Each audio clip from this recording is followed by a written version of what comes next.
Previously on WandaVision.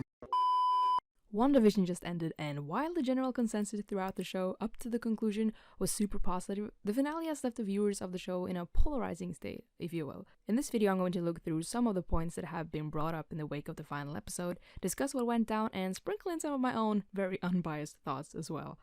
Obviously, this video will contain spoilers for the entire show, so watch out if you haven't seen it. Before I dive in, I just want to lay down some ground facts about me. I am a huge Marvel fan, but most of my knowledge of the universe and its properties are for the most part only grounded in what I see and what I get from the actual cinematic universe. I am well aware of the continuity, the characters, and the world they've built on screen for us, but that is where it ends for the most part.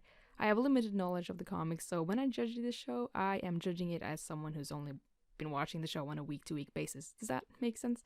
What I am trying to say is that I get some of the references, not all of them, and that I base my review and thoughts on what it is that is presented to me in the actual show. Alright, enough of that, let's get into it. The new formula. WandaVision was the first thing the Marvel fandom has gotten in over a year, and naturally the hype for this show got bigger and bigger, especially as it really started getting going after the first few episodes. Not only was the mystery behind the Hex and Westview incredibly exciting, but Marvel was trying something entirely new as well, a TV series where each episode dropped once a week. Now this is great because it gives the viewers and the community as a whole a good time to discuss the show, talk about it, and keep it fresh. This way we also get to appreciate the big and small moments of every individual episode. For instance, if a character has a moment or a good performance, it doesn't necessarily disappear in the bigger things, which usually tends to happen when it is watched in a binge type of way. However, this is also not great because it gives the viewers and the community good time to discuss the show and talk about it. Very good time. Between the episodes, there's been so much theorizing and overanalyzing of every single detail from set dressing to dialogues, every single thing being nitpicked to pieces. This naturally spawned many theories, some more likely than others, of how it's connected to the comics, how it's connected to the multiverse, and how WandaVision would end and how it would tie up to the next phase of the MCU. We'll get into how WandaVision being connected to the MCU affected the show in the next segment, but before that I'm just going to look at how all of these theories ended up setting up the show for failure by giving it impossible expectations. Marvel's attention to detail has always been incredibly impressive, and I don't blame anyone for making theories and looking at the pieces on the board and trying to put them together. All of them are always there for a reason, and it's only reasonable to assume that these things will affect the story going forward. There are always going to be theories, always, and there's nothing you can really do about it. It's a good thing because it gets people talking and it keeps the show relevant. However, the amount of hype that was built around the different mysteries like Mephisto, the Devil, the Multiverse, X-Men, it ended up hurting the show as a whole in the end, when only some or neither of these things ended up happening. I can imagine that some people, when they were either writing or designing scenes, maybe just wanted to put in some things just because it could be a fun little nod to the comics or other properties, and it was never meant to be bigger than that. However, the show also did itself a disservice with some of these red herrings and the other things they placed in, seemingly deliberately to create speculation and theories. One of these being the neighbor Dottie, who was left out of the casting page of S.W.O.R.D., and of course, the biggest fake of them all, fake Pietro, who ended up being just some random guy who happened to be played by Evan Peters. This, of course, got everyone super hyped on the idea of a multiverse, and rightfully so, honestly, because there could be no other way this didn't mean anything now, could it? In the finale, it was revealed that he was in fact just a random guy, and while some people still believe that there might be something else going on, the show itself concluded that he was a random neighbor. Here I think they really shot themselves in the foot, and if it ends up being true, as it looks like right now, I honestly can't believe that anyone thought that it would be a good idea without any consequences whatsoever. The reveal of Evan Peters as Quicksilver was one of the things that generated hype around the multiverse, and when there was no multiverse or anything in the end, feeling cheated or disappointed is entirely reasonable in my opinion. So with the week-to-week way of dropping episodes, there was simply too much time to generate hype around theories that ultimately never ended up happening. And while there's blame on the fans, there's also blame on the writers who I believe to a certain extent led them on.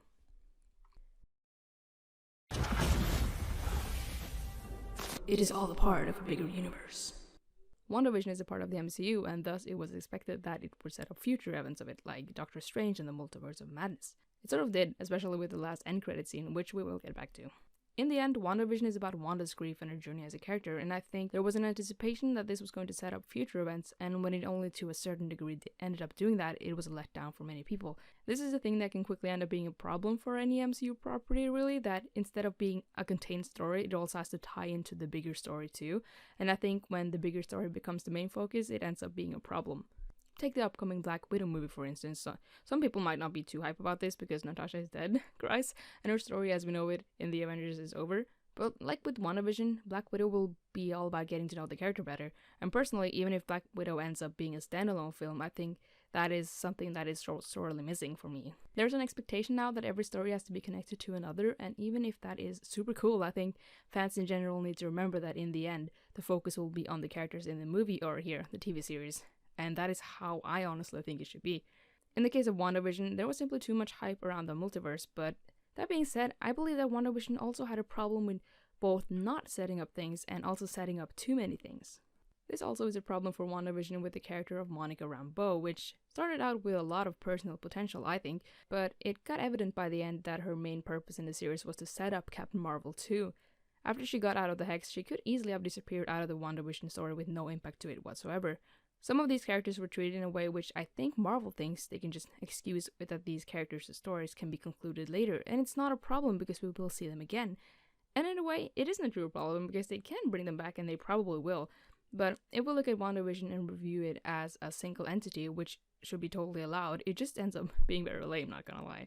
To a certain extent, I can accept that some of these stories will be told later, but again, it weakens the story that we are watching right now. Just some character stuff / logical stuff. So I want to do a final segment here, which is probably going to be a bit of a mess, but I just want to address some things which are to a certain extent unrelated to theories and hype and expectations, and simply that things that led me personally to feel like the finale was a bit underwhelming. I already mentioned Monica Rambeau, which I initially really liked, until she sort of got powers and the logic behind that usually went unexplained, and she lost her purpose in the show. I absolutely loved seeing Darcy back, and her dynamic with Jimmy was really good, and I thought the trio that they had going on for a little bit was very fun to watch. That was also until she also got forgotten. She had one line in the finale, and then she just up and disappeared, which I thought was very underwhelming and unfair to her character in the show. All this time, Jimmy and Darcy were the good guys in S.W.O.R.D., and I feel like there was no resolution to that, or that none of them got to have a big moment, which I think they deserved. Monica was also part of this trio, and I think it would have had a bigger impact maybe if she jumped in front of, for example, Darcy or Jimmy in the end to save them from being shot, instead of the kids who had no problems saving themselves. To be fair, she didn't know that they had powers, and she's a great gal, but the sacrifice she seemed to make didn't feel like a big deal if it hadn't needed to be done in the first place, you feel me? There was also Hayward, who ended up being a generic villain and for the most part got completely sidelined along with the entirety of S.W.O.R.D. in the final episode.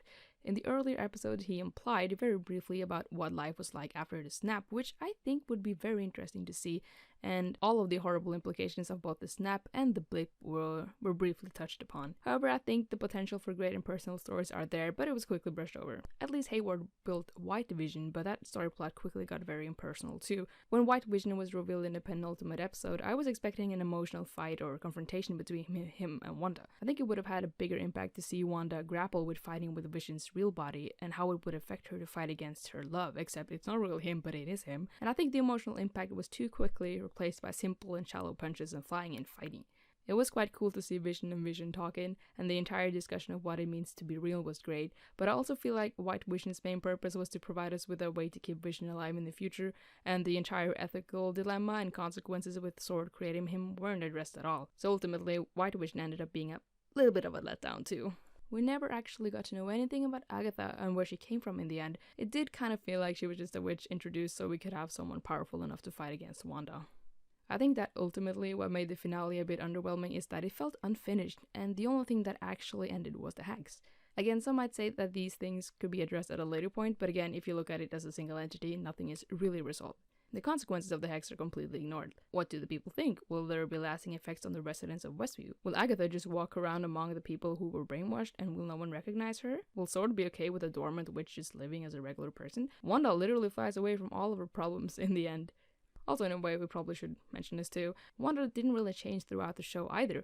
If you think about it, she went from being in denial about Vision's death to accepting it, to then being in denial about losing her children. The end credits scene pretty much erases the entire growth Wanda has made throughout the entire show, showing us that she's still in denial, almost effectively removing the entire impact of seeing her giving up her children to begin with. To me, WandaVision was at its very best when it focused on the personal relationships, on the emotion that Elizabeth Olsen carries so well on her shoulders, with great help from Paul Bettany and an amazing supporting cast.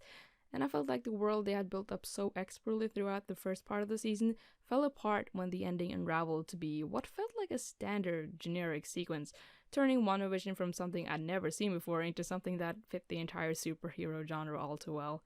This is my personal take on it, and to me it was never really about the theories or the greater universe. I just feel like there were too many questions left unanswered and characters that went ignored in the end.